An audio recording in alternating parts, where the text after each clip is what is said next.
Do not make this a gender or gender identity issue. It is not. Mag-isip ka. My God, kuda ka ng kuda.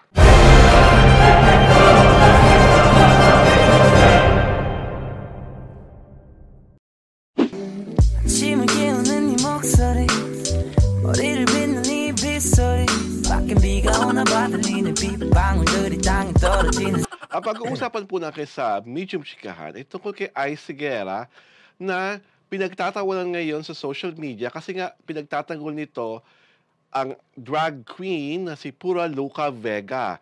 Ano nga ba ang drama ni Ice dito, Mare? Naku, itong si Aiza. Oh, si Aiza. Si Aiza.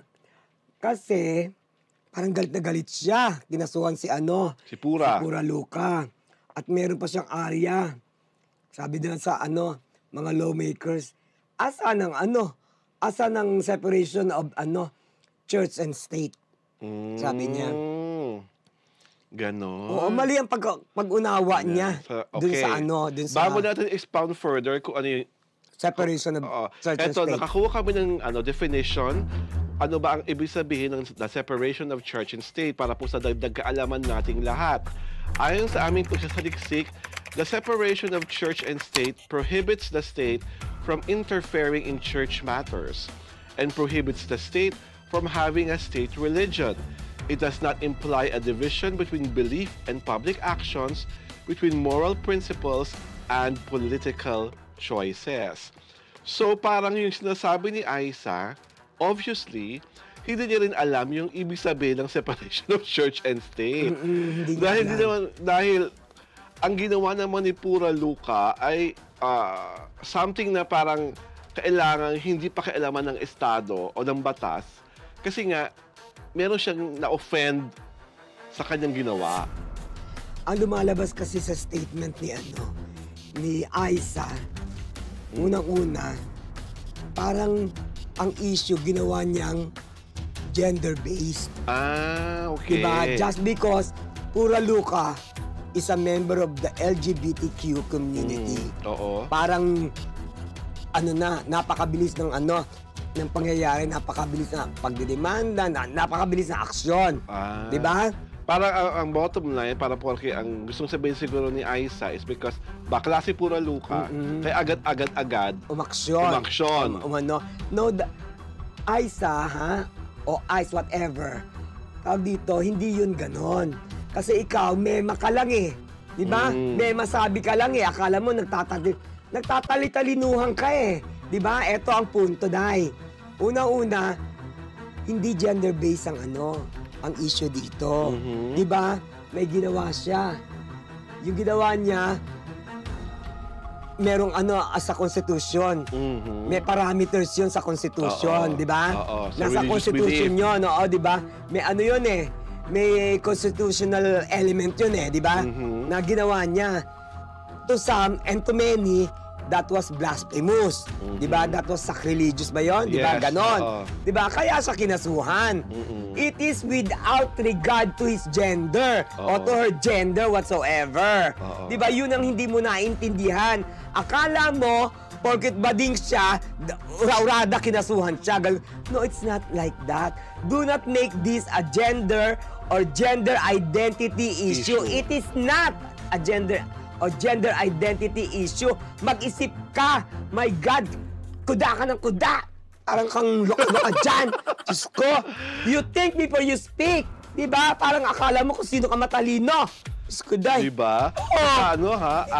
Ice or Aiza? Oo. Paki-explain muna sa amin kung talaga ang paggamit mo ng ice ay legal na ba yan. Pinalitan na mo talaga ng korte ang pangalan mong Carissa. Baka naman sa passport mo, sa birth certificate mo. At kung ano na pang identifying papers mo, Carissa ka pa rin. Tapos nagagalit ka daw, di umano, pag hinatawag kang Ice. Oo. At again, Aiza. Aiza, tawag mo sa kanya, gagalit yan. Diba? At bakit? At di mo, gusto mo na rin raw mga pronouns mo, he or him. Diba? Diba? Talagang dinotolo mo pala ang championing of political correctness. O sige, gusto mo yan, di ba? Matanda ka na, malaki ka na. Gusto mo, rin respeto namin yung gusto mo yan. Pero yung tungkol sa issue kay Pura, na hanggang ngayon, at apologetic pa rin sa kanyang ginawa. Sa totoo lang ha, aminin nyo, pinagkakitaan nyo. Diba? Nakapag-fundraising kayo. Na nabalitaan namin, diba? Na 550K ang kinita. O, diba? Dahil sa pagkasigaw nyo ng equality at justice for Pura. O, ayan. In fairness, maraming tumulong. Maraming naniniwala sa pinaglalaban nyo. O sige, again, we are in a democracy. Kaya sige, pwede nyo gawin yan. Pero huwag nyo masyadong idiin na dahil nga bakla si Pura, kaya ginaganyan, or bakla si Amadeus, because Amadeus na totoong pangalan niya, di ba? Kaya parang kay bilis-bilis, agad-agaran ang pagpapataw ng parusa para sa kanya. Diba? Siguro kung si Amadeus humingi ng sorry, nagpatawad, at sinabing, hindi ko na po uulitin, baka nga hindi pa siya umantong sa Sa korte. Sa korte, sa kulungan. Kaya lang may kayabangan rin ang baklang yan. Diba? Na parang, ang daming sabi nga namin ng mga daka naming episode na napag-usapan na ito, may mga bagay talaga hindi dapat pinaglalaruan.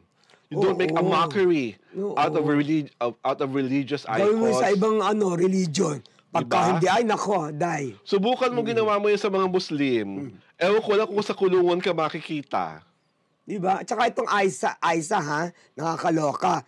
Tinatanggal mo si Pura Luka, diba? Oh, nag-donate ka ba? Diba? Tumulong ka ba? Nagbigay ka ba? Kasi may fundraising, diba? Para sa bail niya, diba? O, nag-donate ka ba? Oh, di ba? Hanggang kiyaw-kiyaw ka lang dyan. Di ba? Feeling ko siya ata yung director ng fundraising. Kakaloka. Siya yung director ng show. Parang yun na siguro donation niya. Or kung nagbigay man, baka privately. Oo. Tinatanong ko nga, di ba? Let's give Aisa that credit. Oo. Di ba? Diba? Oo, pero sa akin lang, parang... Tsaka hindi. Total, pinagtatanggol mo. Sana sinamahan mo na. Ay! Doon sa yung sa pagpapahal ng di ba? Sana sinamahan mo na. Total, pinagtatanggol mo pala. Sana, nung nakulong siya, nandun ka man lang doon sa binigyan mo siya ng ng tawag hindi dito, ko pwedeng supportahan si Amadeus simply because hindi ako naniniwala na art yung ginawa niya. Yeah. Sa akin... Ang art merong limit. Saka sa akin, pinaka-holy, hindi ko siya nasabing sagradong katolik po kami ni Kumaring Ultra Maldita. Pero ang Lord's Prayer po, ang Ama namin, ang pinaka-holy sa lahat ng dasal, na nakalakihan nating lahat. For someone to make a mockery out of it, to make it part of a drag performance, at yung ginawit mo pa, maraming deboto, nung ginagawa mo yun, kamukha ka ng Poong Jesus Nazareno, parang, di ba, hindi mo masabi talaga na nagkamali ka? Feeling mo, tama pa rin yun? Parang, sobra naman ata yun.